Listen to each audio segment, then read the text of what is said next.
এই ভিডিওটা প্রায় 1 মাস আগের ভিডিও। ওই চৈত্র মাসের শেষ দিক বা মাঝামাঝি করে হবে। যাই হোক, দেখো 3 বান্ধবী মিলে সকাল সকাল স্নান ধান করে রেডি হয়ে চলে এলাম এই যে মা শীতলার পুজো দেওয়ার জন্য। আজকে এখানে অনেক উপোসী আছে, যারা যারা দেখতে পাচ্ছ এখানে সবাই উপোসী। এখানে মা শীতলার পুজো হচ্ছে।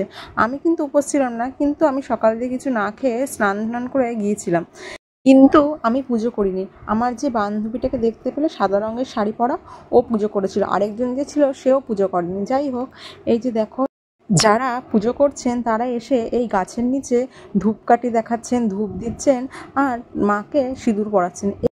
মা শীতলা পুজোর অনেক নিয়ম আছে, ছোটবেলা থেকে দেখে আসছি। প্রতিবার শনিবার দিন কুলো নামে, আর 2-3 দিন আমাদের সেদ্ধ খেতে হয়, আর মঙ্গলবার দিনকে গিয়ে মা শীতলার পুজো হয়। যতক্ষণ মা শীতলার পুজো হয় ততক্ষণ ঘরে হাঁড়ি চাপে না। যাই হোক, এরকমভাবেই চলে আসছে। এই দেখো আমরা সবাই সিঁদুর খেলছিলাম পুজো হয়ে যাওয়ার পরে। তারপরে আমরা যেহেতু উপোস ছিলাম না, তাই জন্য আমি আর আমার বান্ধবী চলে এসেছিলাম ফুচকা খেতে। এখানে সব কিছু যা বিক্রি হয়েছিল সব কিছু নিরামিষ ছিল, কারণ কি সেদিনকে কেউ আমিষ খায় না। আর এই যে দেখছো ওই যে মা শীতলা, এখানে ঠিক ঠিক করে বোঝা যাচ্ছে না। ওইখানে পুজো হচ্ছিল বলে যারা উপোসীরা ছিল তারাই ওই ভেতরে একমাত্র ছিল, আর বাকি কেউ ঢোকেনি, কারণ কি তারা পুজো দেয়নি। আর এই যে দেখছো এই গাছটা, ছোটোবেলা শুনে এসেছি নাকি এই গাছে আগে পুজো হতো, তারপর আস্তে আস্তে নাকি ওইখানে মা শীতলার মূর্তি তৈরি করা হয়, তারপর থেকে মা শীতলাকে ওরকমভাবে পুজো করা হয়।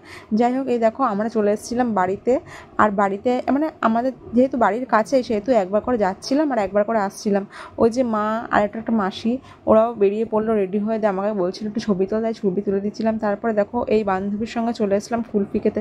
আর জানো তো, যখন আমরা ছোটো ছিলাম তখন সব সময় মানে যখনই শীতলা পুজো আসতো তখন মানে সেই যে যেতাম সকাল থেকে সারাটা দিন আইসক্রিম খেতে থাকতাম। আইসক্রিম মানে ওইখানে যা বসতো, যেহেতু ঘরে সেদিনকে পান্তা ভাত রান্না হতো না, সেহেতু ঘরের কোনো খাবারই সেদিনকে আমরা খেতাম না।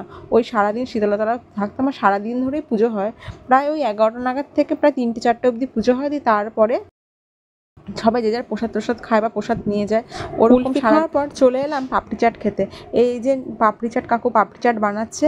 এদিকে পাপড়ি চাট নিলাম, আর বোনের জন্য নিয়ে নিলাম জল ফুচকা। ও যেহেতু আসেনি, ও বলেছিল দিদি আমার জন্য নিয়ে আসতে। মানে আমরা যে কতবার বাড়ি আসছিলাম আর কতবার পুজোর ওখানে যাচ্ছিলাম তার কোনো ঠিক ছিল না। তারপর এই যে দেখো আমরা খেয়ে নিলাম। যাই হোক, তারপর ওইখান থেকে চলে গেলাম আইসক্রিম খেতে। যেহেতু ওইখানে পুজোর ওখানে যে আইসক্রিমের দোকানগুলো ছিল, সেখানে আইসক্রিমগুলো সব গলে গিয়েছিলো, তাই জন্য আমরা ওইখানে আইসক্রিম না নিয়ে আমরা চলে গিয়েছিলাম দোকান থেকে আইসক্রিম কিনে আর বেশ কিছুক্ষণ ঘোরাঘুরি করে দিয়ে তারপর আবার চলে গেলাম মন্দিরের ওখানে। আর মা, আমি আর ওই যে সঙ্গীতা, ওরা আমরা 3জন দাঁড়িয়েছিলাম। তারপর বেশ কিছুক্ষণ দাঁড়িয়ে থাকার পর আর না পেরে কিছুক্ষণের জন্য বসলাম। তারপর ওইখানে প্রসাদ দিচ্ছিলো, আর আমি বলছিলাম আমি প্রসাদ আনতে যাবো না, তোমরা নিয়ে আসো, আমাকে দাও। দিয়ে মা ওই জন্য খুব রেগে গিয়েছিলো। তারপর পরে আবার আমি গেলাম প্রসাদ নিয়ে আসতে। এই যে প্রসাদ নিয়ে আসার পর আসলে যে ভিড় ছিল, ওই ভিড় দেখে আমার আর মনে হচ্ছিল না যে ওই ভিড়ের মধ্যে আমি যাই, কারণ সারাদিন ওই শীতলাতলা থেকে মানে প্রচণ্ড গরম লাগছিল। আর যেহেতু ওইখানটা সেরকম কোনো দাঁড়ানো বা বসার জায়গাও ছিল না। যাই হোক, তারপরে আমি প্রসাদ নিয়ে আসলাম, আর এই যে সঙ্গীতা আর মাও প্রসাদ নিয়ে চলে আসলো। তারপরে প্রসাদ খেয়ে আমরা বাড়ির দিকে রওনা দিলাম। আজকের জন্য এটুকুই, টাটা।